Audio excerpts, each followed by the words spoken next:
Ladies and gentlemen, welcome back to the channel, and today a massive balancing update hit Borderlands 3. This update will fundamentally change how the game is played, because weapon types and brands across the board have been altered, and 3 of the Vault Hunters themselves have also been rebalanced, and we're going to be covering all the changes here in today's video, so hopefully you guys will all sit back, relax, and enjoy.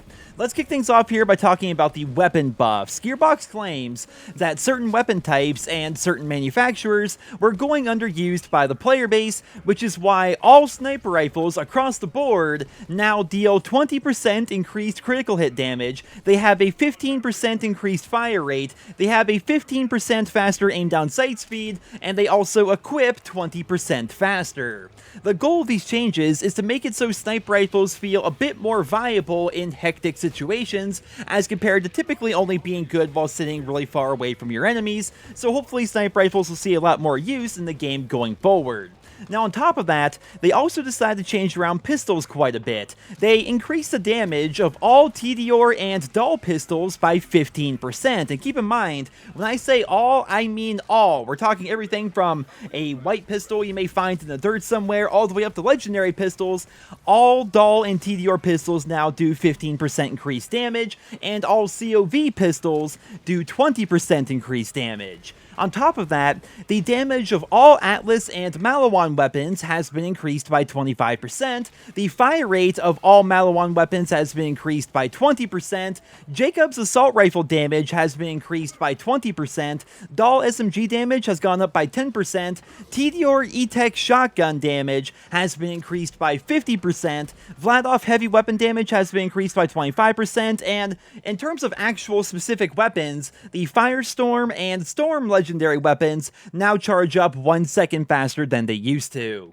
Now, I don't know about you guys, but I am blown away by the amount of weapon types that have been buffed with today's update. It's not like they're making small changes here, because everything that's been buffed is on average getting increased by about 25%, which is pretty freaking insane. Gearbox has said that the hope with these changes is that more builds become viable, but it's also a double-edged sword, right? I mean, you can't just buff up everything to make everything wildly good, so to go along with all these weapons that have been buffed, they also nerfed a couple of weapons, and it turns out they're some of the most popular weapon types in the game. It looks like all Jacob's pistols have had their damage reduced by 15%, and all Torque pistols have had their damage reduced by 10%. On top of this, the King's Call and Queen's Call legendary pistols have had their fire rates reduced by 50%, and keep in mind, both of those legendaries are Jacob's pistols, so to go along with having a 50% slower fire rate, they're also doing 15% less damage. So yeah, I guess we'll see how viable they will be going forward, but definitely some pretty hefty nerfs to the Jacobs and Torque pistols.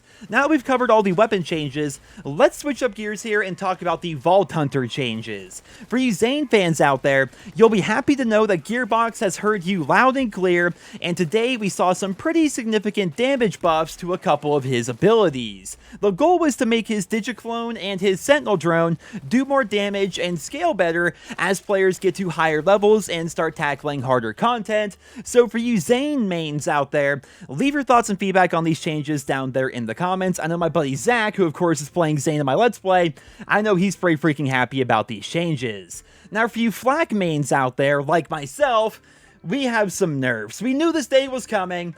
Gorillas in the Mist has been nerfed. It's still a viable playstyle, but it's just not going to be as amazing as it was before, and Gearbox wants people to start experimenting with different builds. There are so many people out there who are not using Gamma Burst or Rack Attack whatsoever.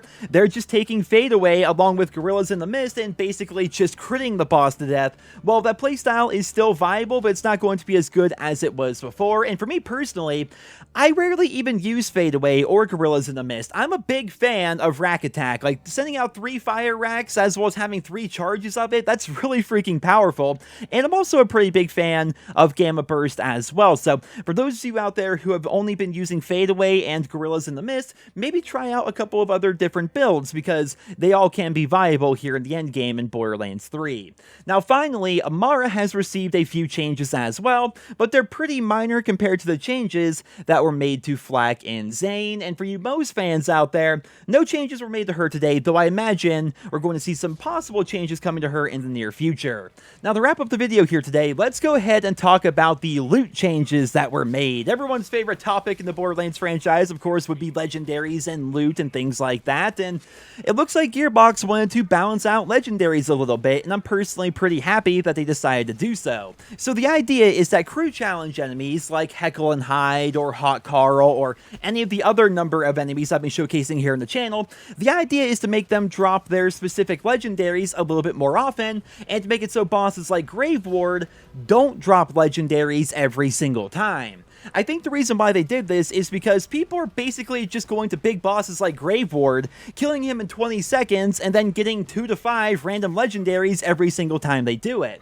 Now, this is my personal opinion, and feel free to disagree, but I feel like that kind of reward should involve some sort of challenge, right? Like Terramorphous, back when Borderlands 2 first came out. He had some of the best gear in the game at the time, and you absolutely needed 4 people who already had some pretty decent gear to be able to take him down. Of course, you could cheese a couple of things like the conference call and the B shield and things like that, but by and large, you needed 4 people, and those 4 people needed to have some pretty good gear and a pretty good spec to take down Terramorphous and get some of his loot. But here in Borderlands 3, you just, again, run up to the Grave Ward and you shoot him a couple of times, he dies in about 15 or 20 seconds, and you get about 5 legendaries. There's really not that much challenge involved for the amount of rewards that are being put out, right? So the idea they have here is to make it so while bosses will still drop you good loot, it's not going to be as much as they were doing previously, and if you want to go for specific legendaries, it's better to go out there and tackle the named characters that will drop you their specific legendaries. For me personally, when I hit level 50, I got rid of every legendary that I had because I was farming Grave Ward to get up to level 50 very quickly, and in that process, he dropped me like 50 or so legendaries. Like, it was freaking absurd. So what I did is I got rid of all of them, and I went back out into the galaxy with nothing but my uniques and my blues and my purples, and I started farming those individual named enemies to get specific legendaries, and I've been documenting that in my Borderlands 3 Legendary Weapon series. I'm definitely happy that Gearbox made these changes, but I'd love to hear what you guys think about these changes down there in the comment section below. But speaking of Grave Ward, they changed up his fight a little bit today to make it so his beams actually deal damage, and they also made it so he takes way less damage from elemental effects than he did before, but to compensate for that, they also reduced his maximum health by 20%. But ladies and gentlemen, there you have it. Those are all the changes that were made with today's update, and as always, I will keep you posted every step of the way as we learn more and as Gearbox makes even more changes to Borderlands 3.